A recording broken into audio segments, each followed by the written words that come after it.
Friends, हमारे channel welcome education में आप सभी का स्वागत है। दोस्तों, आज हम आपके लिए महाभारत के 11 पात्र लेकर आए हैं जो किसी न किसी रूप में धरती पर आए थे। आइए जानते हैं उनके अवतारों को कि कौन किसका अवतार है। जानिए महाभारत के नायक। भारत का प्राचीन ऐतिहासिक ग्रंथ महाभारत कई रहस्यों से भरा हुआ है। इसका प्रत्येक पात्र अपने आप में एक रहस्य है। क्या आप जानते हैं महाभारत में कौन किसका अवतार था?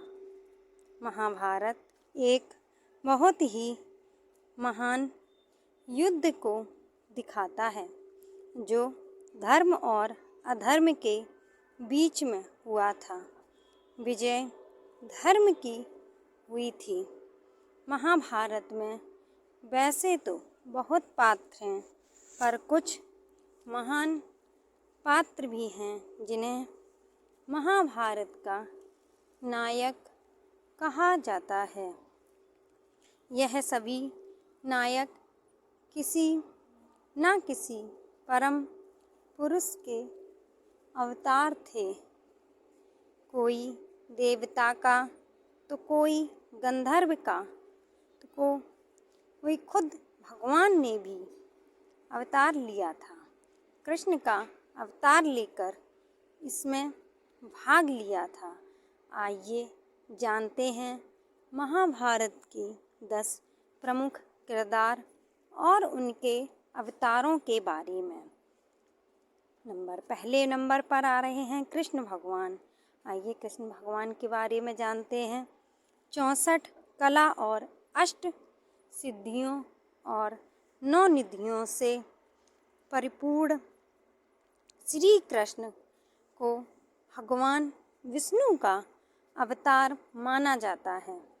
त्रेता युग में भगवान विष्णु ने राम के रूप में मर्यादा पुरुषोत्तम बनकर तीनों लोकों का कल्याण किया। तो द्वापर युग में देवताओं के आग्रह पर कंस का संहार करने और समूचे विश्व के अधर्मियों का नष्ट करने के लिए कृष्ण जी का अवतार लिया था। आइए जानते हैं नंबर 2 पर हैं बलराम। बलराम भगवान ने भी अवतार लिया था। वो कौन थे? आइए उनके बारे में जानते हैं। महाबली बलराम शेषनाग के अंश थे। जब कंस ने देवकी वासुदेव के 6 पुत्रों को मार डाला, तब देवकी के गर्भ में भगवान बलराम पधारे। योग माया ने उन्हें आकर्षित करके नंद बाबा के यहाँ निवास कर रही श्री रोहिणी जी के गर्भ में पहुँचा दिया। इसलिए उनका एक नाम संकर्षण पड़ा। बलवानों में श्रेष्ठ होने के कारण उन्हें बलभद्र भी कहा जाता है। कृष्ण के बड़े भाई होने के कारण उन्हें दाऊ जी कहा जाता है। बलराम जी का विवाह रेवती से हुआ था। महाभारत युद्ध में बलराम तटस्थ होकर तीर्थ यात्रा के लिए चले गए। यदुवंश के संहार के बाद उन्होंने समुद्र तट पर आसन लगाकर अपनी लीला का अंत कर लिया था। उनके शौर्य की गाथाएं अनेक हैं। नंबर 3 पे आते हैं भीष्म पितामह। आइए भीष्म पितामह के बारे में जानते हैं। वो किनके अवतार थे? कृष्ण के बाद भीष्म का नंबर आता है, जो महाभारत के प्रमुख किरदारों में से एक थे। द्यू नामक वसु ने ही भीष्म के रूप में जन्म लिया था। वशिष्ठ ऋषि के शाप व इंद्र की आज्ञा से 8 वसुओं को शांतनु गंगा से उत्पन्न होना पड़ा। 7 को तो गंगा नदी में गंगा माता ने बहा दिया था, जबकि 8वें वसुदेव जिंदा रह गए। वहीं भीष्म थे, जिनका प्रारंभिक नाम देवव्रत था। द्रोणाचार्य, आइए द्रोणाचार्य के बारे में जानते हैं। उन्होंने किसके रूप में धरती पर अवतार लिया था? भीष्म के बाद द्रोणाचार्य को सबसे अहम माना जाता है। देवगुरु बृहस्पति ने ही द्रोणाचार्य के रूप में जन्म लिया था। द्रोणाचार्य ने कौरवों और पांडवों को धनुर्विद्या में पारंगत किया था। अश्वत्थामा के बारे में जानें कि उन्होंने धरती पर किसके रूप में अवतार लिया है। द्रोणाचार्य के पुत्र अश्वत्थामा भी महाभारत के रोचक किरदारों में से एक हैं। गुरु द्रोणाचार्य के पुत्र थे अश्वत्थामा। पिता पुत्र की जोड़ी ने मिलकर भारत में कोहराम मचा दिया था। पौराणिक कथाओं में बताया गया कि अश्वत्थामा को महादेव यम, काल और क्रोध के सम्मिलित अंश से उत्पन्न किया गया था। कर्ण, दोस्तों कर्ण के सूर्यपुत्र कर्ण के बारे में जानते हैं। सूर्यपुत्र कर्ण का जन्म हुआ किसके अवतार थे? धरती पे किसके रूप में उन्होंने अवतार लिया? देवताओं में सबसे प्रमुख सूर्यदेव के पुत्र थे कर्ण। कर्ण सूर्य के अंशावतार थे।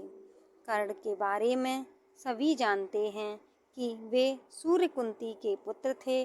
उनके पालक माता पिता का नाम अधिरथ और राधा था। उनके गुरु परशुराम और मित्र दुर्योधन थे। हस्तिनापुर में ही कर्ण का लालन पालन हुआ। उनके परम मित्र दुर्योधन ने उन्हें अंग देश का सिंहासन सौंपा था। जरासंध को हराने के कारण उनको चंपा नगरी का राजा बना दिया गया था। दोस्तों दुर्योधन भी सर्वश्रेष्ठ थे। उन्होंने भी किसी न किसी के रूप में अवतार लिया था। आइए जानते हैं। दुर्योधन कलयुग का तथा उसके 100 भाई पुलत्स्य वंश के राक्षस के अंश थे।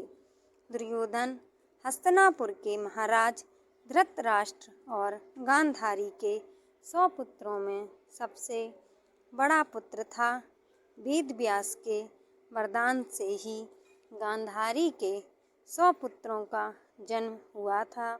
दुर्योधन के असंख्य कुकृत्य के कारण अंततो गत्वा कौरव और पांडवों में युद्ध आरंभ हो गया। दुर्योधन गदा युद्ध में पारंगत था और श्री कृष्ण के बड़े भाई बलराम का शिष्य था।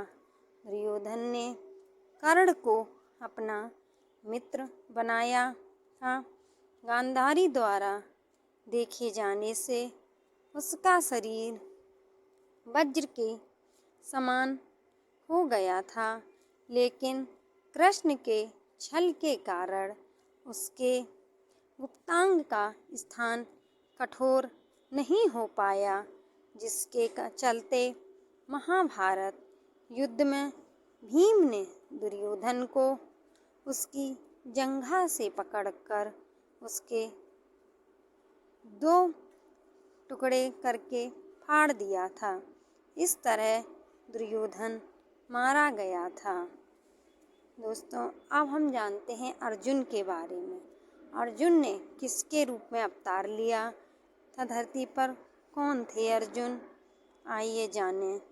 इनके धर्म पिता पांडु थे, लेकिन असल में वे इंद्र कुंती के पुत्र थे।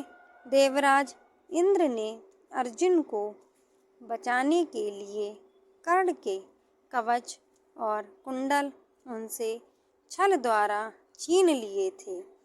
देवराज इंद्र एक ब्राह्मण के वेश में पहुंच गए कर्ण के द्वार और उनसे दान मांग लिया। दोस्तों, अब हम जानते हैं भीम के बारे में। भीम कौन थे, किसके रूप में उन्होंने धरती पर अवतार लिया था। आइए दोस्तों, अब हम जानेंगे भीम के बारे में। भीम को पवन पुत्र कहा जाता है। हनुमान जी भी पवन पुत्र ही थे। कहते हैं कि भीम में 10,000 हाथियों का बल था। भीम ने बलराम से गदा युद्ध सीखा था। भीम ने ही दुर्योधन और दुशासन सहित गांधारी के 100 पुत्रों को मारा था। द्रौपदी के अलावा भीम की पत्नी का नाम हिडिंबा था, जिसे भीम का परमवीर पुत्र घटोत्कच पैदा हुआ था। घटोत्कच ने ही इंद्र द्वारा कर्ण को दी गई अमोघ शक्ति को अपने ऊपर चलवाकर अर्जुन के प्राणों की रक्षा की थी। आइए जानते हैं दोस्तों वीर युधिष्ठिर के बारे में। युधिष्ठिर कौन थे, उन्होंने धरती पर किसके रूप में अवतार लिया था। आइए युधिष्ठिर के बारे में जानते हैं। युधिष्ठिर धर्मराज कुंती के पुत्र थे। युधिष्ठिर के धर्मपिता पांडु थे और वे 5 पांडवों में से सबसे बड़े भाई थे। वे सत्यवादिता एवं धार्मिक आचरण के लिए विख्यात थे। अनेकानेक धर्म संबंधी प्रश्न एवं उनके उत्तर युधिष्ठिर के मुख से महाभारत में कहलाए गए हैं। उनके पिता धर्मराज ने यक्ष बनकर सरोवर पर उनकी परीक्षा भी ली थी। द्रौपदी के अलावा उनकी देविका नामक एक और पत्नी थी। द्रौपदी से प्रतिविंध्य और देविका से धौदेय नामक उनके 2 पुत्र थे। ये सशरीर स्वर्गारोहण कर गए थे। दोस्तों, अब हम नकुल और सहदेव के बारे में जानते हैं। नकुल और सहदेव ने धरती पर किसके रूप में अवतार लिया, कौन थे, आइए उनके बारे में भी जानें। ये 33 देवताओं में से 2 अश्विनी कुमारों के अंश से उत्पन्न हुए थे। ये 2 अश्विनी कुमार थे, पहले नासत्य और दूसरे दस्त्र। सहदेव त्रिकालदर्शी था। उसने महाभारत युद्ध के होने और इसके परिणाम की घटनाओं को पहले से ही जान लिया था, लेकिन श्री कृष्ण ने उसे इस घटना को किसी को भी बताने से इनकार कर दिया था। दोस्तों, आपको हमारे द्वारा दी गई ये जानकारी कैसी लगी? हम आपके लिए नई नई कहानियाँ लेकर आते रहते हैं। आप हमारे चैनल को सब्सक्राइब कर लें, जिससे आने वाली नोटिफिकेशन आप तक पहुंचती रहे। दोस्तों, मेरी ये वीडियो और सभी तक भी शेयर करें, जिससे और लोगों को भी पता चले। मेरे चैनल को लाइक करें, शेयर करें।